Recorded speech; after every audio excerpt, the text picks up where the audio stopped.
Hi, good evening, and welcome once again to our mentoring session. And tonight's title or topic is about the statement of the problem.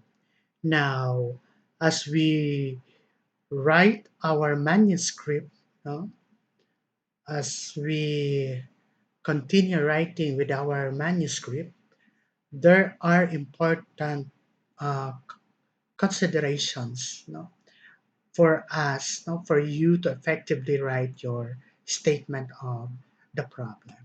But before that, I want you to know that in writing your manuscript, it went through um, processes. And one among important processes is about writing your title.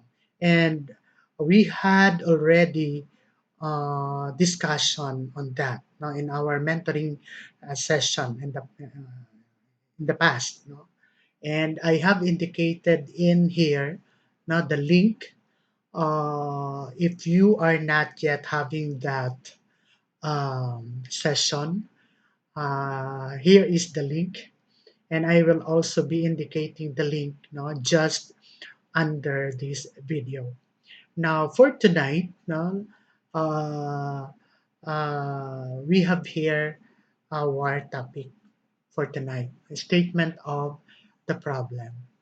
And in the future, in the near future, our topic or mentoring topic will be about conceptual framework, theoretical framework, or conceptual paradigm. How about that? How are we going to go about that? So don't miss those mentoring sessions now in the future. So for you to be notified, please subscribe, for this uh, channel. Now, there are important considerations in writing SOP, but for this purpose, I presented five. Now, the first one is in writing your SOP, it should be in a question form. Okay, the what, the how, no, question form. It should be within the context of your title, topic, or study.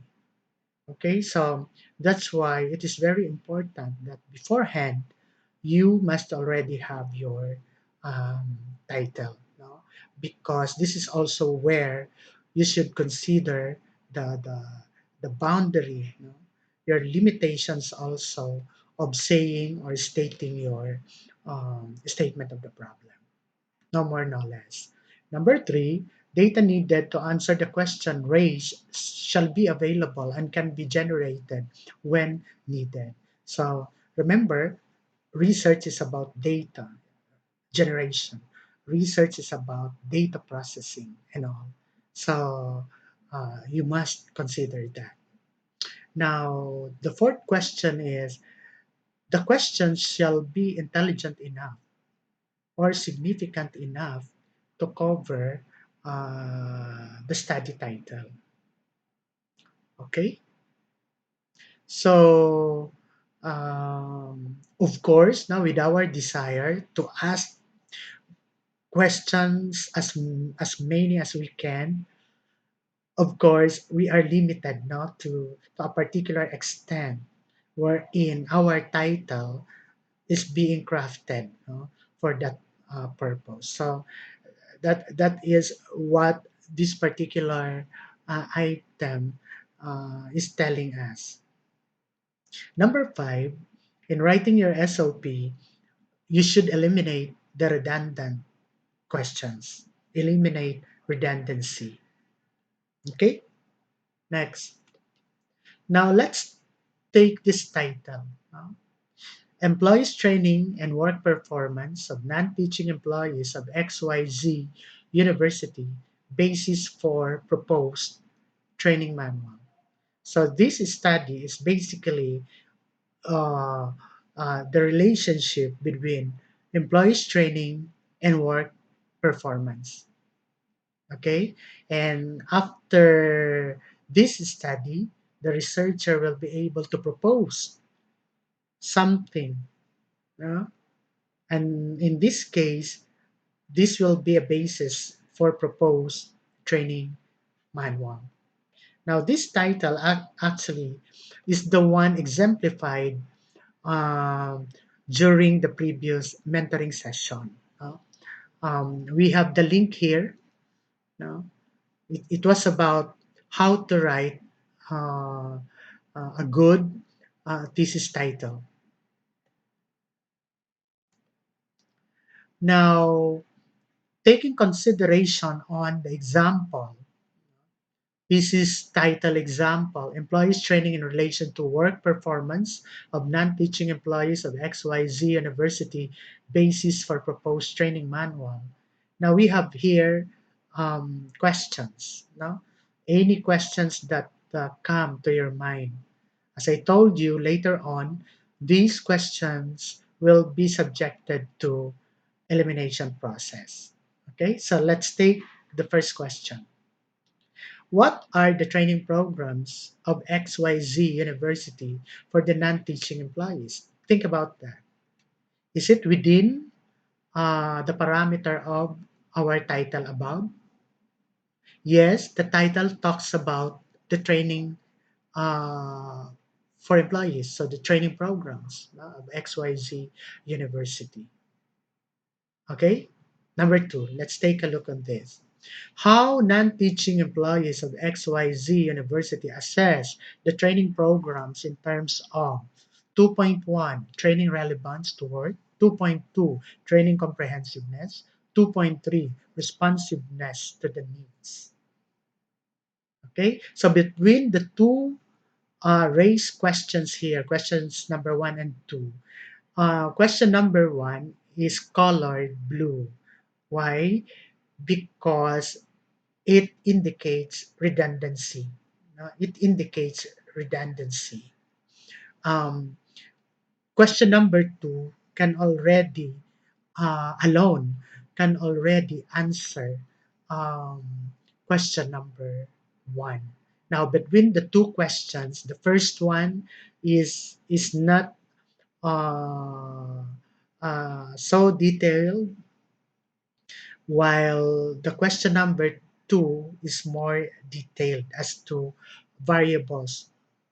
What variables the researcher is trying to look into the study in a form of question. So between the two, choose number two as um, your potential SOP. Three and four questions. So let's have the third question. What is the work performance of the non-teaching employees of XYZ University in terms of achieving work targets, in terms of work attitude? For example, okay, let's go back to the title if it complies now within the boundary of the title.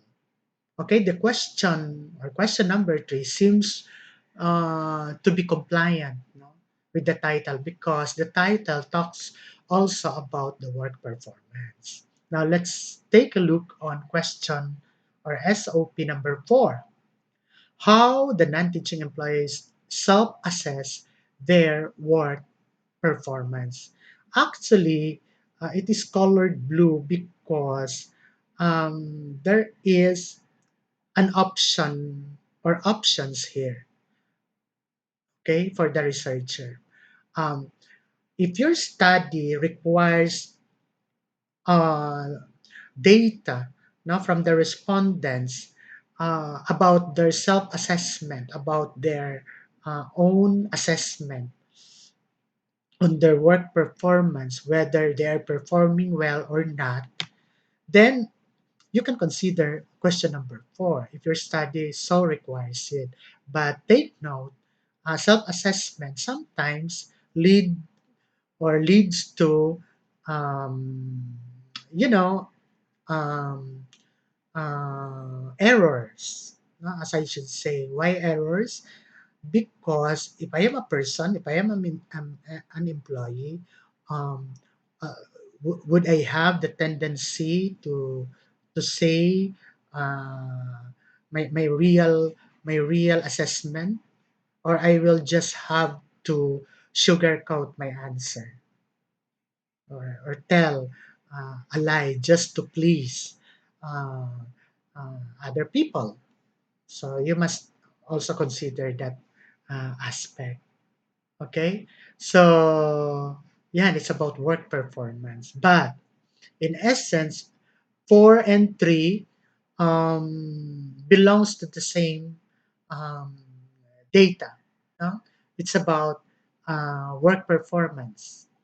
But question number 3 rather, is obviously the one favored, or should be favored now as part of your SOP. Why? It is more detailed, it is more specific.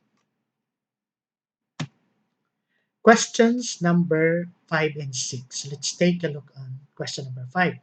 Is there a relationship between employees' training and work performance of non-teaching employees, okay, of XYZ University? Definitely, this study, as far as the title is concerned, definitely it is about the relationship between training and work performance. Okay, question number 6. Is there a significant, okay, take note with the word significant, relationship between employees' training and work performance of non teaching employees of XYZ University? So basically, 5 and 6 is the same. The only difference is the word significant. Now, why colored blue? It indicates options again, no, on the part of the researcher. Now, is your study is about measuring significant relationship, or your study is simply um, has to measure relationship? Now, if you have background now in statistics, um, there is a treatment, no, between um, uh, a simple relationship study and a study that requires information or data to measure significance. No? Significance. So later on in our future mentoring session, I will be discussing also uh, this. No? Specifically how to use uh, significant relationship, significant difference, and all. Uh, okay, now in this case, if your study really requires no, measures of significance, then proceed with number 6 and eliminate number 5, and the other way around. Now, questions or SOP number 7 and number 8. What proposals can be recommended by the researcher at the end of the study? Okay, sounds good.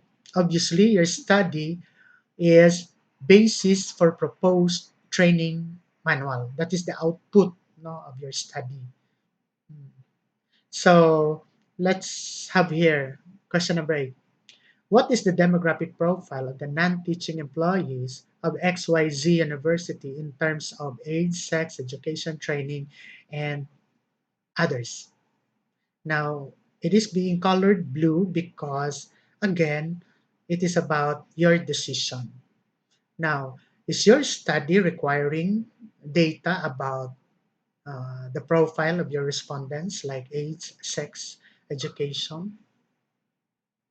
If it is a yes, then consider SOP number 8. Now, if it is a no, then disregard it. Disregard it. Now, there are instances kasi na you would also be requiring information or demographic data as you discuss chapter 4, no? As you discuss chapter 4, so it depends upon on your study, no? Okay, so there again, um, um, to finalize your questions or SOP questions, go back to the six important considerations, no, that we already uh, presented at the beginning part of this um, presentation or video. So go back to those considerations and try to eliminate all the questions that you have formulated, no, for the sake of just asking as many questions as you can, no, as beginner. That could also help. Just ask questions which you think related and within the parameter of your title. Just ask and ask, and then later on try to eliminate those questions that are not not essential, redundant, no, with the other questions. So just eliminate, no. Now, anyways, writing your manuscript is a work in progress. There's no such thing as final manuscript yet, no, at this point. Okay, so I hope you learned from this video presentation. And as to our future topics or mentoring topics, we will be having conceptual framework. How are you going to use that? This is very important part also of your study, your theoretical framework, your research paradigm. uh, we will be having that in the next mentoring session. Which among the three you are going to use? Are you going to use one among the three, two among the three, or all of that you're going to use? So we will be discussing that. So please don't miss those mentoring sessions in the future. So uh, please subscribe. Thank you.